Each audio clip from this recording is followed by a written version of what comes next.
رضا جان. میتونی اون شعری که از نوری بود برای ما بخونی؟ وای چو ایران نباشد تن من مباد.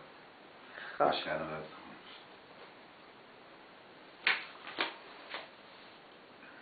بخونم. آره. در روح و جان من میمانی ای وطن، بمان که هستیم تا ابد به هستی تو بسته.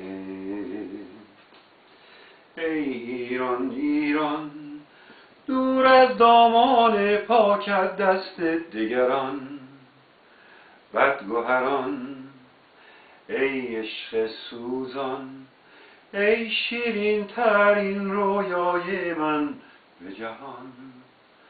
تو بمان سبزی صد چمن، سرخی خون من، سپیدی طلوع سحر به پرچمت نشسته.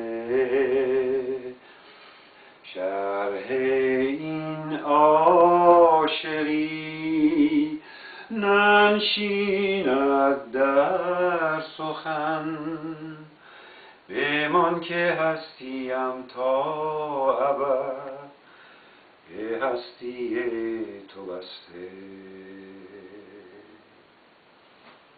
واو خیلی قشنگ، مرسی.